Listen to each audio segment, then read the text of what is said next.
Hi guys, this is Matt, the crypto miner. Today we're gonna check and see and try to understand how the bitcoins are created. That's a big question that you may ask yourself, whether you're a beginner or more advanced level. So let's dig into that together today, and I'm gonna try to explain everything to you. So first thing, I'm gonna show you like few reminders about Bitcoin and blockchain. So something very light, how the transactions are validated, what's the block time, mining rewards, halving, and the famous Bitcoin creation that you are wondering. Okay, so the first thing to understand is what is the cryptocurrency mining. So the cryptocurrency mining is the fact of validating the transactions on the Bitcoin network. So what you need to understand and remember is that with Bitcoin, there is no central bank or bank verifying the transaction. So in the regular system, if you want to send 100 euros to someone, it's the bank who is going to verify that transaction, okay? But in Bitcoin, there's no such a bank in the middle. So if I want to send you 1 Bitcoin tomorrow, what's going to happen is that the transaction is going to be sent to a person who has a special computer. We call this person the miner, and the machine is also called the miner. And this miner is going to verify that the transaction is correct and valid, okay? So how can it be incorrect? So it can be incorrect, for example, if the amount I put is negative. So if I try to send you -1 Bitcoin just by mistake, or if I try to send you 5 Bitcoins, but I only have 1 on my account, it's not gonna work. Or if I try to send 1 Bitcoin, but to 3 or 4 different people. So these are errors, and this is going to be verified by the miners. So the miners are going to verify the transaction, secure the transaction in that way, because they are verifying everything to make sure that no one is trying to cheat the system, and registering all these transactions in what they call the blockchain. Okay, so you heard probably about the blockchain, and it's just a register, it's just a ledger with all the transactions registered there, and one line is one transaction. Very simple. I'm showing you here the type of computers that you need to verify transactions. So what you actually need is just to have a CPU, a processor. So whatever it is, you can start mining. But if you have the processor of your computer or your phone, it's not going to be very powerful, so you're not going to mine anything at all. So you have this type of machines on the left, which are called Asic miners, and you can see on the right the size of one of those machines, and you can see in the middle GPUs, which are graphics cards, and the main difference is in terms of power and the size and everything. So you have few differences, and I think I'll make a video for you to explain the differences between Asic miners and GPU miners. Anyway, the most important here is to see that there are different types of materials, and with this material that anyone can buy, you can actually start mining Bitcoin and get money from that. Because what you need also to remember is that when you verify a transaction as a miner, you get a commission. You get a small commission on the transaction, exactly like the bank would get a commission if you send $1,000 or $10,000 to someone or to pay for some goods. They take a commission. Also Visa card, MasterCard, Amex, whatever, they take commission. It's the same with the miners. All right, let's go back to the blockchain and blockchain technology. So you probably understand it now with what I said, but the blockchain is a database. It's a database of transactions. And if you have only one thing to remember about the blockchain, it's this one. It's a blockchain, it's a database of transaction, knowing that one transaction is a piece of data. So that's why you have all this data, all these transactions registered in this ledger, in this blockchain, okay? And also one thing to remember is that they are not just like disorganized. They are stored in some kinds of box or blocks, and that's why we call them the blockchain. It's like a box in which you could put your receipt after going like to, I don't know, to buy some food or whatever. But instead of like a paper receipt, it's a digital transaction, okay? And it's stored by block, like a box, okay? And what's interesting about this technology is that this database is shared with every miner, everyone who wants to have it on the computer and to participate in the security and securitization of the Bitcoin system. So you can download it, you can have it on your computer, and anyone in the world can access this database, can see what is written on it, what's stored on it, just by typing some URLs, some data basically on the internet. So it's transparent, it's reliable, because no one can change what's written in this database, and it's working without a central control body. So that's what I was explaining. There is no central bank, there is no bank in the middle when you are making transactions, so no one can say, no, you are not allowed to make this transaction, which is the case with a bank. A bank, if you want to send, for example, $10,000, they may say, no, you can't. You can't, because the maximum is 2,000 per day or per month or whatever, depending on the bank. So here, no bank, so you do whatever you want with your money. Okay, something interesting here is the validation of transaction, and you are going to understand why this is important to understand where the Bitcoins are coming from. So let's take the first line. A transaction is made between two people. That's the very first thing.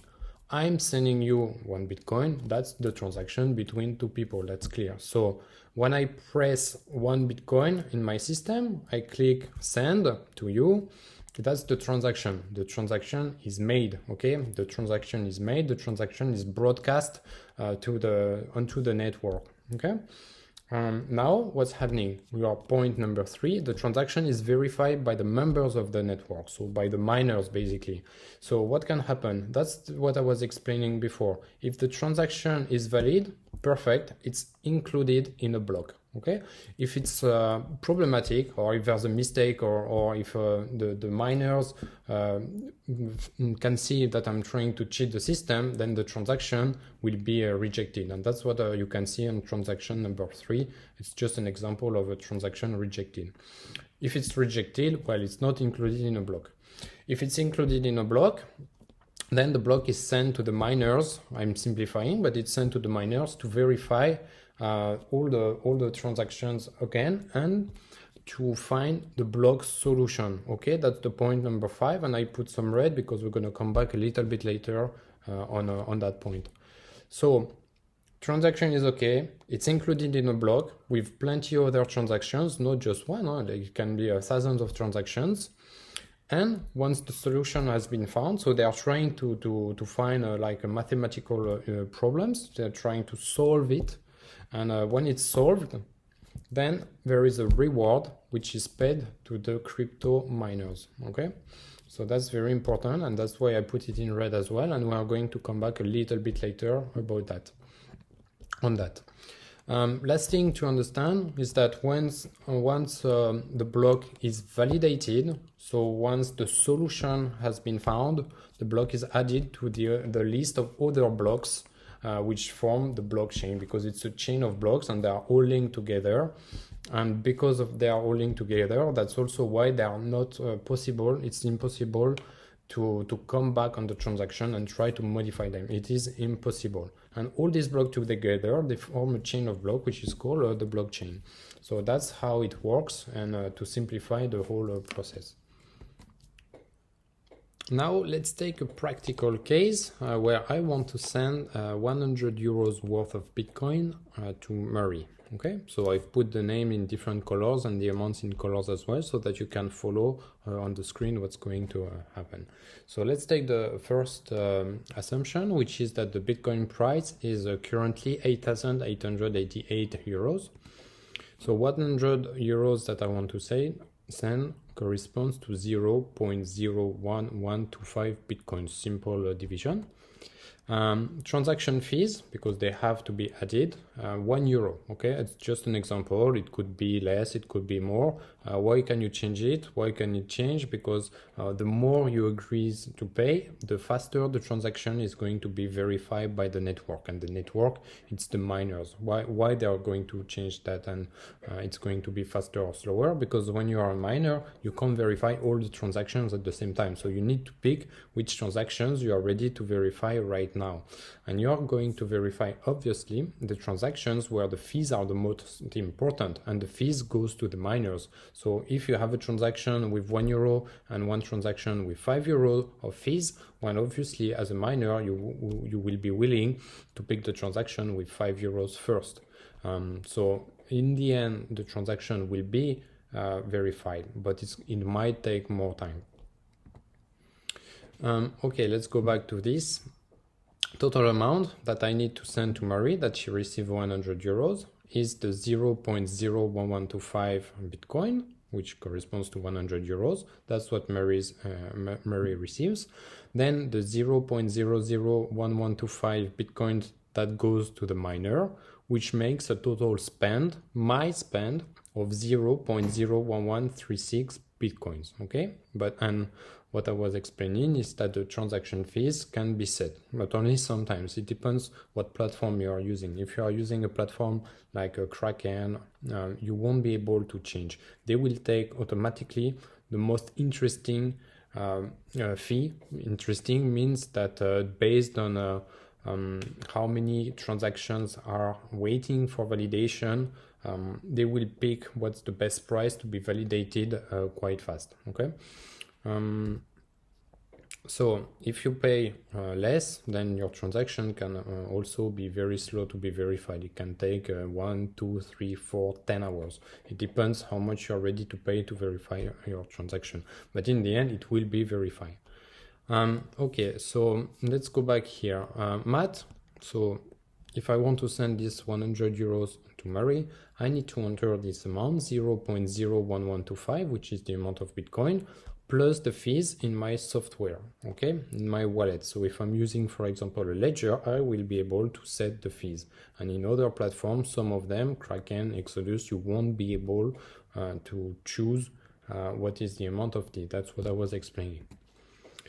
So I enter all this, I press send, and the transaction is broadcast onto the Bitcoin network, and it's waiting for validation. If there's no problem with the transaction is added to a block with hundreds of other transactions. So it's not just my transaction, which is in a block and that's all. There's one block with one transaction. It's not working like that. You have plenty of people who are sending some money at the exact same time as me. So all these transactions, they are all put together in one block, okay? So that's where the miners are coming into competition. They are trying to find the solution of the block. There's the block, there's the transactions, and they must find the solution. And only the miner, only the guy who finds the solution will get the mining reward, okay? So only one person in the world is gonna get this mining reward, and we'll see a little bit later how often this is happening.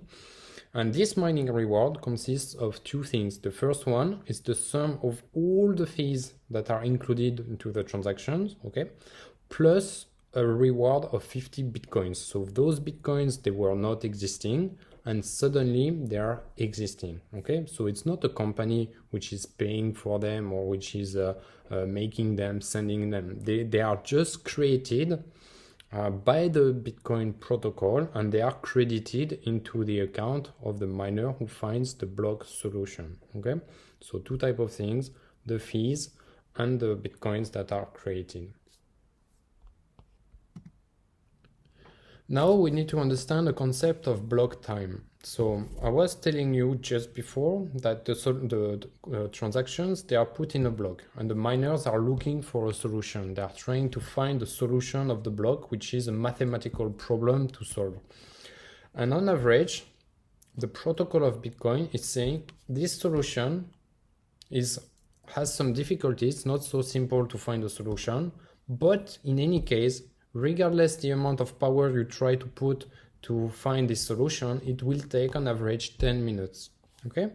So that's the block time. What does it mean? It means that every 10 minutes, a new block is validated and added to the blockchain with all the transactions that were included in that block. That's an average. It can be 1 minute, it can be 1 hour. So it's just an average. for the Bitcoin, and different cryptocurrencies have different block times. Now the mining reward. So the other things that I was putting in red is the following one. Once the solution is found, the miner receives a reward paid in the cryptocurrency mined. So you need to understand what was happening at the very, very beginning of the Bitcoin. Bitcoin, when they invented the Bitcoin, by the way, we don't really know who invented it. They say it's Satoshi Nakamoto, but we don't know if it's a guy or if it's a group of developers or whoever. We don't really know. So what happened is that there was 0 Bitcoin, there was 0 block, there was nothing at all. And there was the first block created out of nowhere, basically. And it had to be validated. So with the power of the computer, it was possible to validate this block on average in 10 minutes. So it was the first one, but on average, it took 10 minutes, okay? And what happened?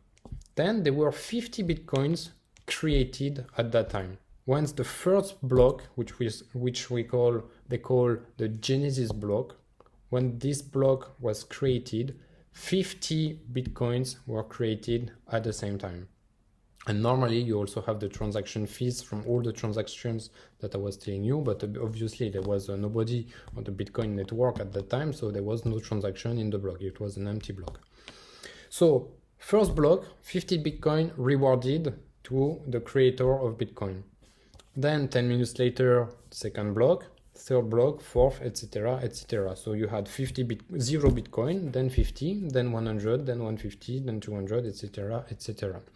Okay, so that's how the Bitcoins were created. From nothing, just as a reward of validating the blocks.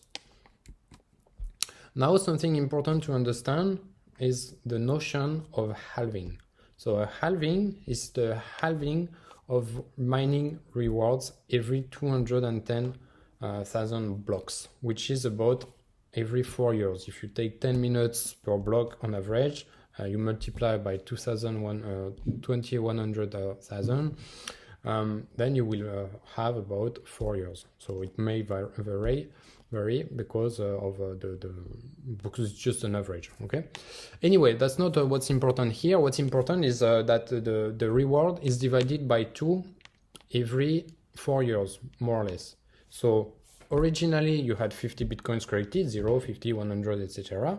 And then from the block 210,000, it started not to be a reward of 50 Bitcoins, but 25 Bitcoins. And then 4 years later, 12.5. And then 4 years later, 6.25. And that's what happened a few weeks ago, actually. There was a halving that everyone was talking about, and it was the halving from 12.5 to 6.25 Bitcoins, okay? The last thing to understand is the maximum supply. It's 21 million, which means that there will never be more than 21 million Bitcoin created. And I'm going to show you why just after. That's the reason why. Because if you take this chart, so the first halving was in 2012, then I count every 4 years, and so I know that between 9 and 12 is not 4 years. But it's just for you to understand the way it was working. So the way it was working is exactly the following one. So in 2009, which was the first year Bitcoin was created, there was 0 Bitcoin on the market, okay? 0 Bitcoin, and then you had about 10 million in 2012, etc., etc., etc. And because of the halving, you see that the creation of Bitcoin is reduced every time. So it takes the same amount of time to mine twice less Bitcoin, to create twice less Bitcoin. And if you keep going like that in time, you will see that the maximum number will be about 21 million. It will never really be exactly 21 million because every time it's divided by 2, by 2, by 2, by 2, but it will be very close to 21 million in about 100 years for that reason. So that's how the Bitcoins are created. That's why you have 21 million and not more. It's just like mathematical parameters, and dividing by 2 every 4 years leads to this kind of configuration. You know why the Bitcoins are created, you know how, you know who is creating them, who is getting a reward from them. So I think now you understand absolutely everything. So I invite you to leave just a green thumb if you understood. If you didn't understand anything at all, well, you can also leave a comment in the field just below the comment section, and I'm going to be pleased to help you like maybe clarify some points. If you like the video, well, just subscribe, and it will help promote the channel. Share this video as well, of course, with people you think that could be interested in understanding why the Bitcoins are created and how, and activate the notifications. You can also download our free ebook, which is giving 7 reasons why you can multiply by 10 your investment in Bitcoins by 2025. So it's just our vision of the thing. Doesn't mean it's gonna happen, but we give you some good reason why this can happen.